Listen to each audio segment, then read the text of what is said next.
এই দেশের বিরুদ্ধে যদি কোনো ষড়যন্ত্র হয়, সেই ষড়যন্ত্রকারীদের আমরা রাখবো না, প্রয়োজন বোধে জীবন দিয়ে দিব। ৭১ সালে মুক্তিযোদ্ধারা জীবন দিয়েছে, ৬৯ গণ অভ্যুত্থান হয়েছিল, সেখানেও মানুষ জীবন দিয়েছে।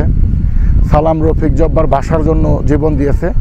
আর আমি ইসমাইল হোসেন জাকির সহ আরও নেতৃবৃন্দ বিএনপির যারা আছে, এই দেশের জন্য, এই দেশের মানুষের জন্য, এই দলের জন্য জীবন দিতে প্রস্তুত প্রস্তুত প্রস্তুত ইনশাআল্লাহ। এই যে বিগত দিনে যে ফ্যাসিস্ট সরকার ছিল, আপনারা জানেন এমন কোনো অন্যায়, এমন কোনো অত্যাচার নাই যে তারা করেনি। কিন্তু ইনশাআল্লাহ আল্লাহর উপরে ভরসা রেখে আমরা, আপনারা জানেন যে ২১শে অক্টোবর আমাদের উপরে যে নির্মমভাবে এই গুলি, টিয়ার শেল, বোম এত কিছু করছে, তবুও কিন্তু আন্দোলন থেকে সরে দাঁড়ায়নি।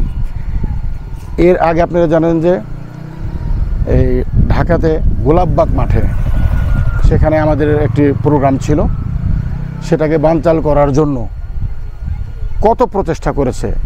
কিন্তু আমি সহকারে আমরা বিএনপির সমস্ত নেতৃবৃন্দ, ব্যারিস্টার ইরফান ইবনে আমান অমিন নেতৃত্বে আমরা গোলাপবাগে সেই অনুষ্ঠান সফল করেছি।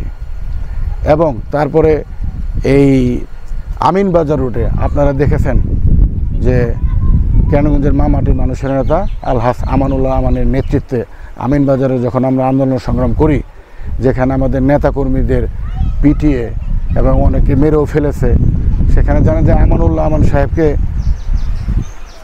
পিটিয়েছে এবং সে সেখানে আহত হয়ে যায়, অবশেষে সে অজ্ঞান হয়ে যায়।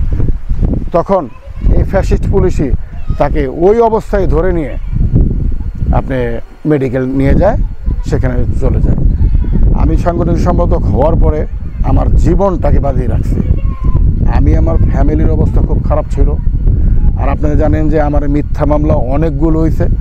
সবচাইতে একটা ঘৃণিত মামলা দিয়েছে আমাকে, হিরোইনের মামলা, যেটা ২৬ গ্রামের উপরে, যেটা আমার জেল হয় যাবজ্জীবন, যেটার সাথে আমার কোনো সম্পৃক্ততা নাই। মানে এই ধরনের এমন কোনো অত্যাচার নাই, আমি ভাষায় প্রকাশ করতে পারতেছি না যে কত কষ্ট, কত জুলুম, কত অন্যায় আমার উপর হয়েছে এবং আমার মতো অন্যান্য নেতৃবৃন্দ হয়েছে। কিন্তু তবুও কিন্তু দেখেন, এই দেশের জন্য, এই দলের জন্য, এই মানুষের জন্য পিছপা হই নাই, আন্দোলন চালিয়ে গিয়েছি এবং ভবিষ্যতেও যে কোনো পরিস্থিতি হবে, এই দেশের বিরুদ্ধে যদি কোনো ষড়যন্ত্র হয়, সেই ষড়যন্ত্রকারীদের আমরা রাখবো না, প্রয়োজন বোধে জীবন দিয়ে দিব। ৭১ সালে মুক্তিযোদ্ধারা জীবন দিয়েছে, ৬৯ গণ অভ্যুত্থান হয়েছিল, সেখানেও মানুষ জীবন দিয়েছে। সালাম, রফিক, জব্বার ভাষার জন্য জীবন দিয়েছে। আর আমি ইসমাইল হোসেন জাকির সহ আরও নেতৃবৃন্দ বিএনপির যারা আছে, এই দেশের জন্য, এই দেশের মানুষের জন্য, এই দলের জন্য জীবন দিতে প্রস্তুত প্রস্তুত প্রস্তুত ইনশাআল্লাহ।